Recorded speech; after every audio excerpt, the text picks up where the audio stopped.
ਸਤਨਾਮ ਸ੍ਰੀ ਵਾਹਿਗੁਰੂ ਸਾਹਿਬ ਜੀ।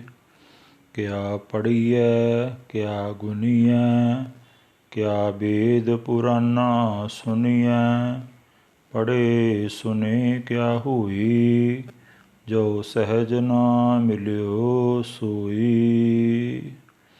ਧੰਨ ਧੰਨ ਸਾਹਿਬ ਸ੍ਰੀ ਗੁਰੂ ਗ੍ਰੰਥ ਸਾਹਿਬ ਜੀ ਦੀ ਪਾਵਨ ਹਜ਼ੂਰੀ ਦੇ ਵਿੱਚ ਸੁਭਾਏਮਾਨ ਗੁਰੂ ਰੂਪ ਪਿਆਰੀ ਸਾਧ ਸੰਗਤ ਜੀ, ਅੱਜ ਦਾ ਜੋ ਧੰਨ ਧੰਨ ਸਾਹਿਬ ਸ੍ਰੀ ਗੁਰੂ ਗ੍ਰੰਥ ਸਾਹਿਬ ਜੀ ਮਹਾਰਾਜ ਜੀ ਦਾ ਪਾਵਨ ਪਵਿੱਤਰ ਫਰਮਾਨ ਹੁਕਮ ਆਇਆ ਹੈ। ਸਾਹਿਬ ਸ੍ਰੀ ਗੁਰੂ ਗ੍ਰੰਥ ਸਾਹਿਬ ਜੀ ਮਹਾਰਾਜ ਜੀ ਦੇ 655 ਤੇ 656 ਅੰਗ ਦੇ ਉੱਪਰ ਬਿਰਾਜਮਾਨ ਹੈ। ਸੋਠ ਰਾਗ ਦੀ ਪਾਵਨ ਬਾਣੀ ਦੇ ਵਿੱਚ ਸ਼੍ਰੋਮਣੀ ਭਗਤ ਕਬੀਰ ਜੀ ਦੀ ਰਸਨਾ ਤੋਂ ਉਚਾਰਨ ਕੀਤਾ ਹੋਇਆ ਇਹ ਪਾਵਨ ਸ਼ਬਦ ਹੈ। ਭਗਤ ਕਬੀਰ ਜੀ ਸ਼ਹਿਰ ਕਾਂਸ਼ੀ ਬਨਾਰਸ ਦੇ ਵਸਨੀਕ ਸਨ। ਇਹਨਾਂ ਦੇ ਪਿਤਾ ਜੀ ਦਾ ਨਾਮ ਨੀਰੂ ਜੀ ਸੀ ਅਤੇ ਇਹਨਾਂ ਦੀ ਮਾਤਾ ਦਾ ਨਾਮ ਨੀਮਾ ਸੀ। ਅਤੇ ਨੀਰੂ ਅਤੇ ਨੀਮਾ ਦੇ ਗ੍ਰਹਿ ਵਿਖੇ ਇਹਨਾਂ ਦੇ ਵਿਆਹ ਹੋਣ ਤੋਂ ਕਾਫੀ ਸਾਲ ਬਾਅਦ ਇਹਨਾਂ ਦੇ ਘਰ ਬਾਲਕ ਨੇ ਜਨਮ ਲਿਆ ਸੀ।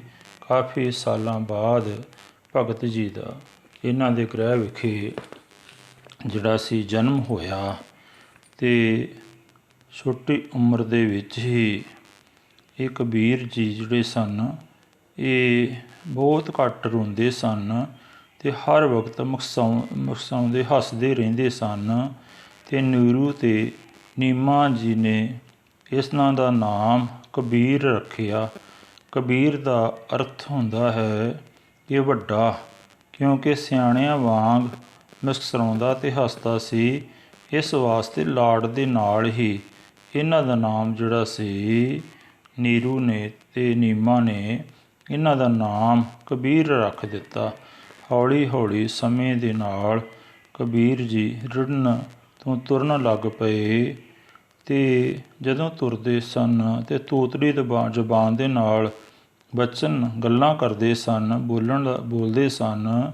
ਅਤੇ ਇੱਕ ਸੁੰਦਰ ਅਤੇ ਮਨਮੋਹਣਾ ਬਾਲ ਦੂਸਰਾ ਮਿੱਠੀਆਂ ਮਿੱਠੀਆਂ ਗੱਲਾਂ ਕਰਦਾ ਅਤੇ ਬਹੁਤ ਸਿਆਣੀਆਂ ਦੇਖਣ ਸੁਣਨ ਵਾਲੇ ਮੱਲੋ ਮੱਲੀ ਖਿੱਚੇ ਜਾਂਦੇ ਸਨ। ਥੋੜ੍ਹੇ ਜਿਹੇ ਵੱਡੇ ਹੋਏ ਅਤੇ ਹਾਣੀਆਂ ਨੂੰ ਇਕੱਠਾ ਕਰਕੇ ਬੈਠ ਜਾਂਦੇ ਸਨ, ਜਿਵੇਂ ਬਨਾਰਸ ਦੇ ਪੰਡਤ ਚੇਲਿਆਂ ਨੂੰ ਚੌਗਿਰਦ ਬਿਠਾ ਕੇ ਪੜ੍ਹਾਉਂਦੇ ਸਨ। ਇਸ ਤਰ੍ਹਾਂ ਭਗਤ ਜੀ ਵੀ ਛੋਟੇ ਛੋਟੇ ਬੱਚਿਆਂ ਨੂੰ ਇਕੱਠਾ ਕਰ ਲੈਂਦੇ ਸਨ ਅਤੇ ਰਾਮ ਦੀਆਂ ਗੱਲਾਂ ਕਰਿਆ ਕਰਦੇ ਸਨ। ਪਰ ਮਨ ਦੇ ਵਿੱਚ ਵਿਰਾਗ ਕੁਦਰਤੀ ਸੀ, ਉਹ ਹੋ ਗਿਆ। ਅਤੇ ਜਦੋਂ ਵਿਰਾਗ ਹੋ ਗਿਆ ਅਤੇ ਫਿਰ ਇਹਨਾਂ ਨੇ ਜਿਹੜਾ ਸੀ ਇਹਨਾਂ ਨੂੰ ਕਿਸੇ ਨੇ ਕਿਹਾ ਕਿ ਕਬੀਰ ਜੀ ਤੁਹਾਡਾ ਗੁਰੂ ਕੌਣ ਹੈ, ਇਸ ਨੂੰ ਤੁਸੀਂ ਗੁਰੂ ਧਾਰਨ ਕੀਤਾ ਹੈ। ਅਤੇ ਕਬੀਰ ਜੀ ਨੇ ਕਿਹਾ ਕਿ ਮੈਂ ਤਾਂ ਜਿਹੜਾ ਗੁਰੂ ਧਾਰਨ ਹੀ ਨਹੀਂ ਕੀਤਾ। ਅਤੇ ਕਹਿੰਦੇ ਹਨ ਕਿ ਗੁਰੂ ਧਾਰਨ ਕਰਨਾ ਜਿਹੜਾ ਹੈ ਬਹੁਤ ਜ਼ਰੂਰੀ ਹੈ। ਅਤੇ ਉੱਧਰ ਕਾਂਸੀ ਦੇ ਵਿੱਚ ਇਹਨਾਂ ਨੂੰ ਪਤਾ ਲੱਗਿਆ ਕਿ ਰਾਮਾਨੰਦ ਜੀ ਉਹਨਾਂ ਦੀ ਬੜੀ ਉਪਮਾ ਹੈ, ਉਹਨਾਂ ਦੀ ਬੜੀ ਜਿਹੜੀ ਹੈ ਸਤਿਕਾਰ ਕਰਦੇ ਹਨ ਲੋਕ, ਕਿਉਂ ਨਾ ਉਹਨਾਂ ਨੂੰ ਮੈਂ ਆਪਣਾ ਗੁਰੂ ਧਾਰਨ ਕਰਾਂ। ਪਰ ਫਿਰ ਸੋਚਦੇ ਹਨ ਕਿ ਉਹ ਤਾਂ ਉੱਚ ਜਾਤੀ ਵਾਲਿਆਂ ਨੂੰ ਹੀ ਆਪਣੇ ਸ਼ਿਸ਼ ਆਪਣੇ ਚੇਲੇ ਬਣਾਉਂਦੇ ਹਨ ਅਤੇ ਮੈਨੂੰ ਕਿਸ ਤਰ੍ਹਾਂ ਨਾਮ ਦੇਣਗੇ। ਕਿਉਂਕਿ ਭਗਤ ਜੀ ਵਾਸਤੇ ਜਿਹੜੇ ਸਨ ਉਹ ਮੰਦਰਾਂ ਦੇ ਦਰਵਾਜ਼ੇ ਜਿਹੜੇ ਸਨ ਬੰਦ ਸਨ। ਇਸ ਕਰਕੇ ਇਹਨਾਂ ਨੇ, ਕਿਉਂਕਿ ਜਾਤ ਦੇ ਜਿਹੜੇ ਸਨ ਇਹ ਮੁਸਲਮਾਨ ਸਨ, ਪਰ ਇਹਨਾਂ ਨੇ ਸੁੰਨਤ ਨਹੀਂ ਸੀ ਕਰਵਾਈ ਅਤੇ ਮੌਲਵੀਆਂ ਦੇ ਕੋਲੋਂ ਇਹ ਪੜ੍ਹਨਾ ਨਹੀਂ ਸੀ ਚਾਹੁੰਦੇ। ਇਸ ਕਰਕੇ ਇਹਨਾਂ ਦੀ ਪੜ੍ਹਾਈ ਵੀ ਨਾ ਹੋਈ। ਅਤੇ ਜਦੋਂ ਇਹ ਗੱਲ ਮਨ ਦੇ ਵਿੱਚ ਵਿਚਾਰੀ ਅਤੇ ਇੱਕ ਦਿਨ ਮਨ ਦੇ ਵਿੱਚ ਵਿਉਂਤ ਸੁੱਝੀ ਅਤੇ ਜਿੱਥੇ ਭਗਤ ਰਾਮਾਨੰਦ ਜੀ ਗੰਗਾ ਦੇ ਜਿਹੜੇ ਬਨਾਰਸ ਵਿੱਚ ਗੰਗਾ ਦੇ ਇਸ਼ਨਾਨ ਕਰਨ ਜਾਂਦੇ ਸਨ। ਅਤੇ ਉਸ ਇੱਕ ਰਾਤ ਇਹਨਾਂ ਨੇ ਕੀਤਾ ਕਿ ਜਦੋਂ ਬ੍ਰਹਮ ਮਹੂਰਤ ਵੇਲੇ ਅੰਮ੍ਰਿਤ ਵੇਲੇ ਜਦੋਂ ਭਗਤ ਜੀ ਇਸ਼ਨਾਨ ਕਰਨ ਵਾਸਤੇ ਜਾਂਦੇ ਸਨ ਅਤੇ ਇਹ ਪਹਿਲਾਂ ਹੀ ਉਹਨਾਂ ਤੋਂ ਜਾ ਕੇ ਜਿਸ ਪੌੜੀਆਂ ਤੋਂ ਥੱਲੇ ਉਤਰਦੇ ਸਨ ਇੱਕ ਪੌੜੀ ਦੇ ਉੱਤੇ ਜਾ ਕੇ ਲੰਮੇ ਪੈ ਗਏ।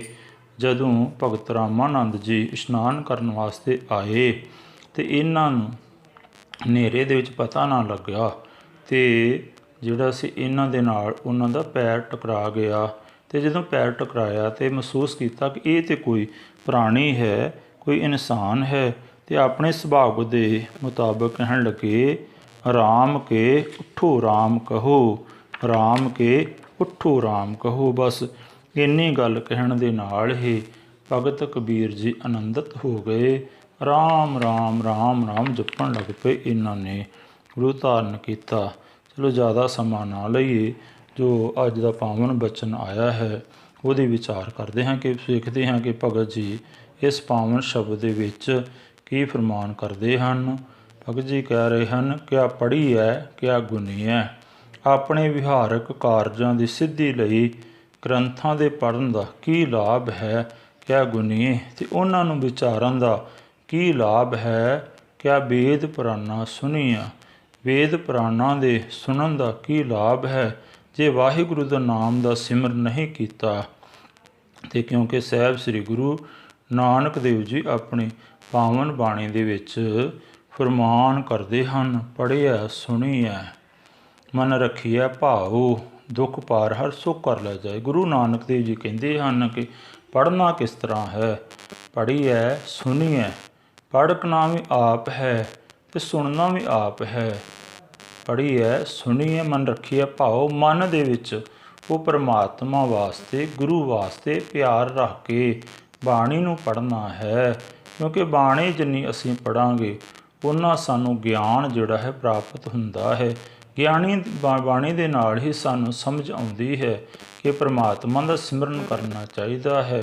ਜਿਸ ਤਰ੍ਹਾਂ ਸੁਖਮਨੀ ਸਾਹਿਬ ਜੀ ਦੇ ਆਰੰਭ ਦੇ ਵਿੱਚ ਹੀ ਸਾਹਿਬ ਸ੍ਰੀ ਗੁਰੂ ਅਰਜਨ ਦੇਵ ਜੀ ਮਹਾਰਾਜ ਫਰਮਾਨ ਕਰਦੇ ਹਨ, ਸਿਮਰੋ ਸਿਮਰ ਸਿਮਰ ਸੁਖ ਪਾਵੋ, ਕਲ ਕਲੇਸ਼ ਤਨ ਮਾਹੇ ਮਿਟਾਵੋ।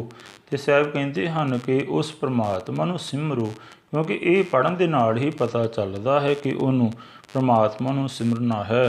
ਪਰ ਭਗਤ ਜੀ ਕਹਿੰਦੇ ਹਨ ਕਿ ਜੇ ਉਹਨਾਂ ਨੂੰ ਉੱਦਾਂ ਹੀ ਪੜ੍ਹੀ ਜਾਣਾ, ਉਹਨਾਂ ਨੂੰ ਵਿਚਾਰਨਾ ਨਹੀਂ ਹੈ, ਅਤੇ ਫਿਰ ਪੜ੍ਹਨ ਦਾ ਕੀ ਲਾਭ ਹੈ, ਕਿ ਉਹਨੂੰ ਸੁਣਨ ਦੇ ਨਾਲ ਕੀ ਜਿਹੜਾ ਉਹਦਾ ਲਾਭ ਹੈ। ਪੜ੍ਹੇ ਸੁਣੇ ਕਿਆ ਹੋਈ, ਜੋ ਸਹਿਜ ਨਾ ਮਿਲਿਓ ਸੋਈ। ਕਹਿੰਦੇ ਹਨ ਕਿ ਪੜ੍ਹੇ ਸੁਣੇ ਕਿਆ ਹੋਈ, ਪੜ੍ਹਨ ਦੇ ਨਾਲ ਅਤੇ ਸੁਣਨ ਦੇ ਨਾਲ ਕੀ ਹੋਣਾ ਹੈ, ਜੋ ਸਹਿਜ ਨਾ ਮਿਲਿਓ ਸੋਈ। ਜਦੋਂ ਸਹਿਜ ਅਵਸਥਾ ਹੀ ਪ੍ਰਾਪਤ ਨਾ ਹੋਈ, ਜਿਹੜਾ ਉਹ ਸਹਿਜ ਅਵਸਥਾ ਦਾ ਮਾਲਕ ਪਰਮਾਤਮਾ ਵਾਹਿਗੁਰੂ ਹੈ, ਜੇ ਉਹੀ ਨਾ ਮਿਲਿਓ ਅਤੇ ਫਿਰ ਪੜ੍ਹਨ ਅਤੇ ਸੁਣਨ ਦਾ ਕਿਆ ਲਾਭ ਹੈ, ਕੀ ਲਾਭ ਹੈ। ਅਗਲੀਆਂ ਪੰਕਤੀਆਂ 'ਚ ਭਗਤ ਜੀ ਫਰਮਾਨ ਕਰਦੇ ਹਨ, ਹਰਿ ਕਾ ਨਾਮ ਨ ਜਪਸ ਗਵਾਰਾ, ਕਿਆ ਸੋਚਹਿ ਬਾਰੰਬਾਰਾ। ਰਹਾਉ ਰਹਾਉ ਵਾਲੀ ਇਸ ਪਾਵਨ ਪੰਕਤੀ ਦੇ ਵਿੱਚ ਭਗਤ ਜੀ ਫਰਮਾਨ ਕਰਦੇ ਹਨ, ਹਰਿ ਕਾ ਨਾਮ ਨਾ ਜਪਸ ਗਵਾਰਾ। ਇਹ ਗਵਾਰ ਮੂਰਖ ਪ੍ਰਾਣੀ, ਤੂੰ ਹਰੀ ਪ੍ਰਮਾਤਮਾ ਵਾਹਿਗੁਰੂ ਦਾ ਨਾਮ ਕਿਉਂ ਨਹੀਂ ਜਪਦਾ। ਉਹ ਹਰੀ ਪ੍ਰਮਾਤਮਾ ਜਿਹੜਾ ਸਾਰਿਆਂ ਨੂੰ ਹਰਿਆ ਭਰਿਆ ਕਰਨ ਵਾਲਾ ਹੈ, ਉਹਦਾ ਨਾਮ ਤੂੰ ਕਿਉਂ ਨਹੀਂ ਜਪਦਾ। ਕਿਆ ਸੋਚੇ ਬਾਰੰਬਾਰਾ, ਤੂੰ ਇਹ ਬਾਰ-ਬਾਰ ਸੋਚਾਂ ਸੋਚਦਾ ਹਾਂ, ਪਰ ਤੂੰ ਪਰਮਾਤਮਾ ਦੇ ਨਾਮ ਨੂੰ ਨਹੀਂ ਜਪਦਾ। ਅੰਧਿਆਰੇ ਦੀਪਕ ਚਹੀਏ, ਇੱਕ ਬਸਤ ਅਗੋਚਰ ਲਹੀਏ। ਕਹਿੰਦੇ ਹਨ ਕਿ ਇਹ ਨਾਮ ਇਸ ਕਰਕੇ ਜਪਣਾ ਹੈ, ਅੰਧਿਆਰੇ ਵੀ ਦੀਪਕ ਚਹੀਏ। ਜਿਸ ਤਰ੍ਹਾਂ ਬੜਾ ਹਨੇਰਾ ਹੋਵੇ, ਘੋਰ ਜਿਹੜਾ ਹੈ ਹਨੇਰਾ ਹੋਵੇ, ਅਤੇ ਉਹਦੇ ਵਿੱਚ ਫਿਰ ਇੱਕ ਦੀਪਕ ਜਿਹੜਾ ਹੈ ਉਹ ਜਗਾਉਣਾ ਪੈਂਦਾ ਹੈ। ਉਹਦੇ ਨਾਲ ਦੀਪਕ ਜਗਣ ਦੇ ਨਾਲ ਉਹ ਜਿਹੜਾ ਘੋਰ ਅੰਧੇਰਾ ਹੈ ਉਹ ਦੂਰ ਹੋ ਜਾਂਦਾ ਹੈ। ਇਸੇ ਤਰ੍ਹਾਂ ਹੀ ਭਗਤ ਕਹਿੰਦੇ ਹਨ ਕਿ ਅੰਧਿਆਰੇ ਦੀਪਕ ਚਹੀਏ। ਜਿਸ ਤਰ੍ਹਾਂ ਅੰਧਿਆਰੇ ਦੇ ਵਿੱਚ ਹਨੇਰੇ ਦੇ ਵਿੱਚ ਇੱਕ ਦੀਪਕ ਚਾਹੀਏ, ਦੀਪਕ ਦੀ ਲੋੜ ਹੈ, ਇੱਕ ਬਸਤ ਅਗੋਚਰ ਲਹੀਏ। ਕਹਿੰਦੇ ਹਨ ਕਿ ਫਿਰ ਉਹ ਜਦੋਂ ਹਿਰਦੇ ਘੱਟ ਦੇ ਵਿੱਚ ਪਰਮਾਤਮਾ ਦੇ ਨਾਮ ਦਾ ਦੀਵਾ ਜਗ ਜਾਂਦਾ ਹੈ। ਇੱਕ ਬਸਤ ਅਗੋਚਰ ਲਹੀ, ਇਹ ਬਸਤ ਅਗੋਚਰ ਜਿਹੜੀ ਹੈ ਉਹ ਕੀ ਹੈ? ਉਹ ਪਰਮਾਤਮਾ ਅਗੋਚਰ ਜਿਹੜਾ ਇਹਨਾਂ ਅੱਖਾਂ ਦੇ ਨਾਲ ਨਹੀਂ ਵੇਖਿਆ ਜਾ ਸਕਦਾ, ਜਿਹਦਾ ਕੋਈ ਰੂਪ ਨਹੀਂ ਹੈ, ਜਿਹਦਾ ਕੋਈ ਚੱਕਰ ਚਿੰਨ੍ਹ ਨਹੀਂ ਹੈ, ਉਹ ਇੱਕ ਇਨਸਾਨ ਨਹੀਂ ਹੈ, ਇੱਕ ਸ਼ਕਤੀ ਹੈ। ਅਤੇ ਉਹਨੂੰ ਵੇਖਣ ਵਾਸਤੇ ਜਿਹੜਾ ਹੈ ਉਹ ਮਨ ਦੀਆਂ ਅੱਖਾਂ ਖੋਲ੍ਹਣੀਆਂ ਪੈਂਦੀਆਂ ਹਨ। ਇੱਕ ਬਸਤ ਅਗੋਚਰ ਲਹੀ, ਕਹਿੰਦੇ ਹਨ ਕਿ ਦੀਵੇ ਦਾ ਪ੍ਰਕਾਸ਼ ਹੋਣਾ ਜ਼ਰੂਰੀ ਹੈ ਤਾਂ ਕਿ ਇੱਕ ਅਗੋਚਰ ਛਿਪੀ ਹੋਈ ਜਿਹੜੀ ਉਹ ਵਸਤੂ ਹੈ ਉਹ ਲਹੀ ਉਹ ਪ੍ਰਾਪਤ ਹੁੰਦੀ ਹੈ। ਅਤੇ ਜਿਸ ਤਰ੍ਹਾਂ ਭਗਤ ਜੀ ਆਪਣੀ ਬਾਣੀ ਦੇ ਵਿੱਚ ਪ੍ਰਮਾਣ ਕਰਦੇ ਹਨ, ਅੰਧਕਾਰ ਸੁਖ ਕਭੇ ਨ ਹੋਈ, ਰਾਜਾ ਰੰਕ ਦੋ ਮਿਲ ਰੋਈ। ਕਹਿੰਦੇ ਹਨ ਕਿ ਜੇ ਉਹ ਅੰਧਕਾਰ ਸੁਖ ਕਭੇ ਨ, ਅੰਧਕਾਰ ਦੇ ਵਿੱਚ ਕਦੇ ਵੀ ਸੁੱਖ ਜਿਹੜਾ ਹੈ ਨਹੀਂ ਹੁੰਦਾ। ਅਤੇ ਪੰਗਤੀਆਂ ਦੇ ਵਿੱਚ ਭਗਤ ਜੀ ਕਹਿੰਦੇ ਹਨ, ਬਸਤ ਅਗੋਚਰ ਪਾਏ, ਕਟ ਦੀਪਕ ਰਿਹਾ ਸਮਾਏ। ਕਹਿੰਦੇ ਹਨ ਕਿ ਜਦੋਂ ਉਹ ਪਰਮਾਤਮਾ ਦਾ ਸਿਮਰਨ ਕਰ ਕਰਕੇ ਜਿਹੜਾ ਹਿਰਦੇ ਘਟ ਦੇ ਵਿੱਚ ਦੀਵਾ ਜਗ ਪਿਆ, ਭਾਵ ਨਾਮ ਜਿਹੜਾ ਹੈ ਉਹ ਪ੍ਰਗਟ ਹੋ ਗਿਆ ਅਤੇ ਬਸਤ ਅਗੋਚਰ ਪਾਈ, ਉਹ ਜਿਹੜੀ ਅਗੋਚਰ ਜਿਹੜੀ ਸੀ ਵਸਤੂ ਛਿਪੀ ਹੋਈ, ਜਿਹੜਾ ਪਰਮਾਤਮਾ ਦੀ ਸ਼ਕਤੀ ਸੀ ਉਹ ਜਿਹੜੀ ਹੈ ਪ੍ਰਾਪਤ ਹੋਈ। ਅਤੇ ਘਟ ਦੀਪਕ ਰਿਹਾ ਸਮਾਈ, ਅਤੇ ਹੁਣ ਜਿਹੜਾ ਹਿਰਦੇ ਘਟ ਦੇ ਵਿੱਚ ਉਹ ਪ੍ਰਭੂ ਪਰਮਾਤਮਾ ਦੇ ਨਾਮ ਦਾ ਜਿਹੜਾ ਦੀਪਕ ਜਗਿਆ ਸੀ ਉਹ ਸਦਾ ਵਾਸਤੇ ਹੀ ਰਿਹਾ ਸਮਾਈ, ਸਦਾ ਵਾਸਤੇ ਉਹ ਹੁਣ ਜਗਦਾ ਰਿਹਾ ਹੈ, ਜਗ ਰਿਹਾ ਹੈ ਅਤੇ ਸਦਾ ਵਾਸਤੇ ਹੀ ਜਿਹੜਾ ਉਹ ਹਿਰਦੇ ਦੇ ਵਿੱਚ ਸਮਾ ਗਿਆ ਹੈ। ਅਤੇ ਅਖੀਰ ਵਾਲੀਆਂ ਪੰਕਤੀਆਂ ਦੇ ਵਿੱਚ ਭਗਤ ਜੀ ਕਹਿ ਰਹੇ ਹਨ, ਕਹਿ ਕਬੀਰ ਅਬ ਜਾਣਿਆ, ਜਬ ਜਾਣਿਆ ਤੋ ਮਨ ਮਾਨਿਆ। ਇੱਥੇ ਹੁਣ ਭਗਤ ਜੀ ਕਹਿ ਰਹੇ ਹਨ, ਕਹਿ ਕਬੀਰ ਅਬ ਜਾਣਿਆ, ਕਹਿੰਦੇ ਹਨ ਕਿ ਹੁਣ ਗੁਰੂ ਦੀ ਕਿਰਪਾ ਦੇ ਨਾਲ, ਪ੍ਰਮਾਤਮਾ ਦੀ ਕਿਰਪਾ ਦੇ ਨਾਲ ਉਸ ਬਸਤ ਅਗੋਚਰ ਜਿਹੜੀ ਸੀ ਉਹਨੂੰ ਹੁਣ ਜਾਣ ਲਿਆ ਹੈ। ਅਤੇ ਜਬ ਜਾਣਿਆ ਤੋ ਮਨ ਮਾਨਿਆ, ਜਦੋਂ ਉਹ ਪਰਮਾਤਮਾ ਵਾਹਿਗੁਰੂ ਨੂੰ ਜਾਣਿਆ ਹੈ ਤਾਂ ਉਹ ਮੇਰਾ ਮਨ ਜਿਹੜਾ ਹੈ ਫਿਰ ਮੰਨਿਆ ਹੈ। ਅਤੇ ਅਗਲੀਆਂ ਪੰਕਤੀਆਂ ਵਿੱਚ ਕਹਿੰਦੇ ਹਨ, ਮਨ ਮਾਨੇ ਲੋਕ ਨਾ ਭਤੀਜੈ, ਨਾ ਭਤੀਜੇ ਤਉ ਕਿਆ ਕਹੀਜੇ।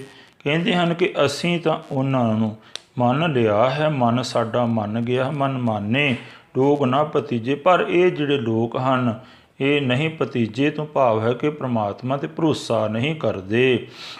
ਇਹ ਭਗਤ ਜੀ ਅਖੀਰ ਵਾਲੀ ਕੋਈ ਪੰਕਤੀ ਵਿੱਚ ਕਹਿੰਦੇ ਹਨ ਕਿ ਨਾ ਭਤੀਜੇ ਤਉ ਕਿਆ ਕੀਜੇ। ਕਹਿੰਦੇ ਹਨ ਕਿ ਜੇ ਨਹੀਂ ਭਰੋਸਾ ਕਰਦੇ ਅਤੇ ਫਿਰ ਅਸੀਂ ਕੀ ਕਰੀਏ।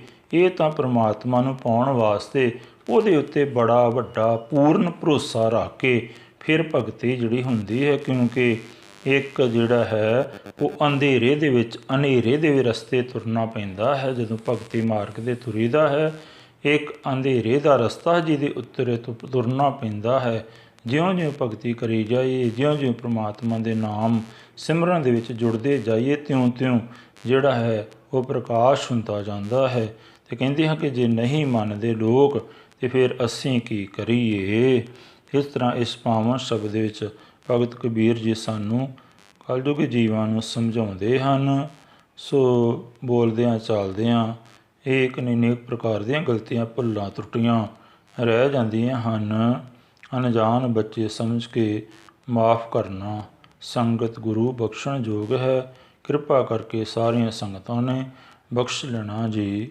ਸੋ ਜਿੰਨੀ ਕੁ ਸਤਿਗੁਰੂ ਜੀ ਨੇ ਬੁੱਧ ਬਖਸ਼ੀ ਸੀ, ਉਸ ਬੁੱਧ ਦੇ ਹਿਸਾਬ ਦੇ ਨਾਲ ਆਪ ਸੰਗਤਾਂ ਦੇ ਨਾਲ ਇਸ ਪਾਵਨ ਸ਼ਬਦ ਦੀ ਵਿਚਾਰ ਸਾਂਝੀ ਕੀਤੀ ਹੈ। ਬੋਲਦਿਆਂ ਚਾਲਦਿਆਂ ਹੋਈਆਂ ਗਲਤੀਆਂ ਭੁੱਲਾਂ ਦੀ ਮੁਆਫੀ ਬਖਸ਼ਣੇ ਜੀ। ਆਓ ਫਤਿਹ ਦੀ ਸਾਂਝ ਕਰੀਏ ਜੀ। ਵਾਹਿਗੁਰੂ ਜੀ ਕਾ ਖਾਲਸਾ, ਵਾਹਿਗੁਰੂ ਜੀ ਕੀ ਫਤਿਹ।